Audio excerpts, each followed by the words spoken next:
Bonjour, je m'appelle Charles Thibodeau-Lessard, je suis étudiant en génie chimique à Polytechnique Montréal, je suis un étudiant de premier cycle, et aujourd'hui je vais vous présenter une capsule sur la formation de PLA.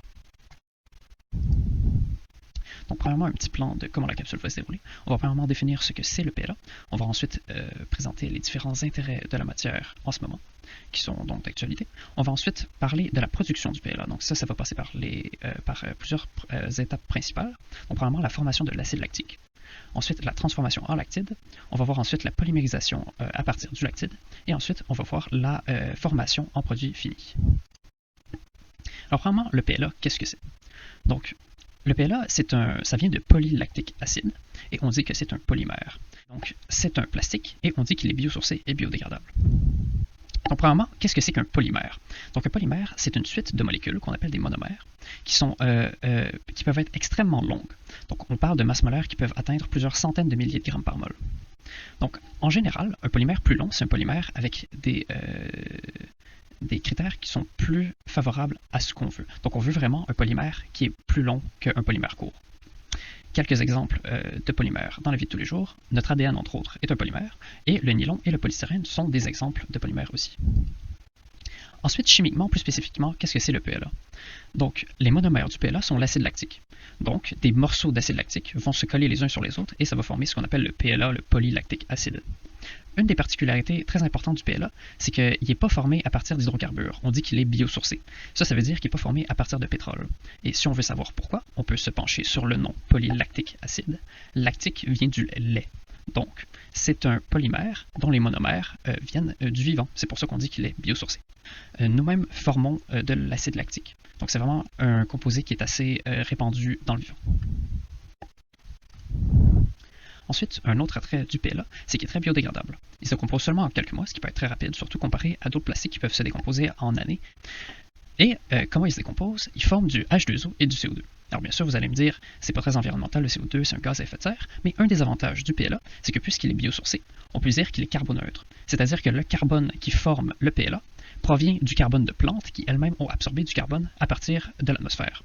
Donc on dit qu'il est carboneutre, il n'a pas d'impact sur le changement climatique. Ce qui est quand même un avantage par rapport à beaucoup de plastiques. Ensuite, les différentes utilisations du PLA. Donc, on l'utilise entre autres dans les emballages alimentaires, on l'utilise dans l'industrie du textile pour faire entre autres des couches ou des vêtements, et on l'utilise beaucoup dans d'autres objets plastiques, entre autres dû à son caractère écologique. Et probablement, mon application favorite, c'est qu'on l'utilise dans le cadre de l'impression 3D. Ensuite, on passe à la production de PLA. Donc, voici les grandes étapes générales de la production d'un PLA. Donc, on passe au début avec les matières premières, bien sûr. On tombe ensuite à la formation d'acide lactique. Ensuite, on synthétise le lactide, qu'on vient ensuite polymériser pour former le PLA. Et ensuite, on vient le former afin de former les différents produits qu'on utilise dans la vie de tous les jours. Donc, premièrement, les matières premières. Pour obtenir les monomères, qui sont, je vous le rappelle, l'acide lactique, on a deux façons principales, la fermentation ou la synthèse. Malheureusement, la synthèse en industrie est moins utilisée parce que c'est plus dur niveau coût-bénéfice à produire en large quantité. Donc on utilise beaucoup plus la fermentation qui est beaucoup plus efficace.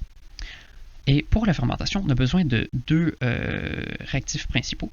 Le premier est un micro-organisme qui permet de produire du PLA, et le deuxième, c'est de la nourriture pour le dit organisme. Donc, par exemple, au niveau des organismes, comme je vous disais, l'acide lactique, c'est produit par une grande variété d'êtres vivants.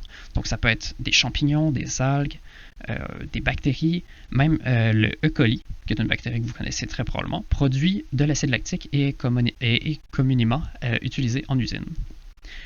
Et pour la nourriture, on peut utiliser encore là une grande variété de sucres. Donc, par exemple, on utilise du maïs, on utilise la betterave, on utilise des tiges de coton, et on utilise même on pourrait même utiliser des restes de table. Donc, c'est encore une bonne opportunité au niveau environnemental qu'on pourrait exploiter dans le futur. Et donc ensuite, les micro-organismes vont venir décomposer les sucres. Et ils vont former l'acide lactique en même temps que de créer de l'énergie pour la dite bactérie ou micro-organisme. Ensuite, dès la formation d'acide lactique, il commence déjà à se polymériser. L'acide lactique, c'est une molécule qui adore se polymériser par elle-même. Mais malheureusement, elles ne forment pas des belles chaînes de molécules qui sont assez longues pour qu'on puisse les utiliser en usine. Donc, on dit qu'il y a une réaction d'auto-éthérification qui se passe. Cette réaction-là, elle vient déshydrater les molécules d'acide lactique qui vont former des petites chaînes de PLA. Mais comme je vous disais, ces petites chaînes-là ne sont pas utilisables en usine. C'est pour ça que l'on passe par le lactide. Le lactide, c'est un bon intermédiaire parce que quand on forme du lactide à partir d'acide lactique, on peut ensuite gérer le débit auquel le lactide se décompose pour reformer de l'acide lactique et ensuite réagir pour former les polymères. Un des désavantages associés à ça, c'est qu'on a besoin d'un catalyseur, qui est très souvent l'octanoate d'étain. Ce que le catalyseur va faire, c'est qu'on l'ajoute au réacteur et il va accélérer la réaction. Donc la quantité d'octanoate d'étain qu'on met va un peu décrire le débit qui est d'acide lactique qui entre dans le réacteur. Ça permet d'avoir un meilleur contrôle de la réaction et ça forme un PLA de meilleure qualité et donc des chaînes qui sont beaucoup plus longues.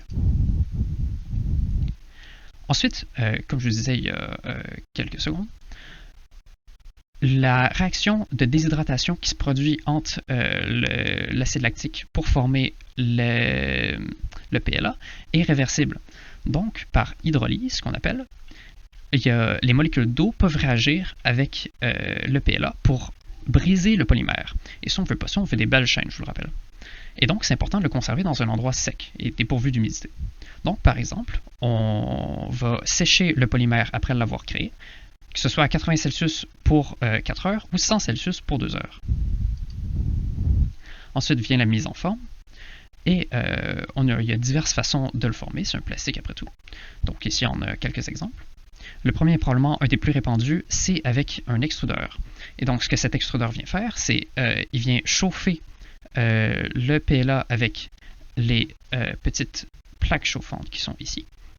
Et la vis va pousser le PLA au travers d'un profil, et ce profil va nous donner la forme de PLA désirée pour les différents produits. Une autre façon de former le PLA, c'est par injection. Donc encore là, il va y avoir un extrudeur qui va pousser le PLA chaud dans un moule, et on va ouvrir ce moule-là, ce qui va nous donner une pièce qui est terminée. Une autre bonne façon de faire de mettre en forme le PLA, c'est de le mouler par soufflage. Donc c'est très similaire au moule par injection, sauf qu'on va ensuite pousser de l'air dans le moule afin de créer quelque chose qui est vide. Et ensuite, une bonne façon de former le PLA pour finir, surtout pour les emballages de nourriture, c'est par thermoformage. On va faire une feuille de PLA et qu'on va l'abaisser sur différents moules et ça va nous donner une forme qui est bonne pour le produit. Et voilà, c'est tout pour la formation, les utilisations et la production de PLA. Donc, merci beaucoup de votre attention.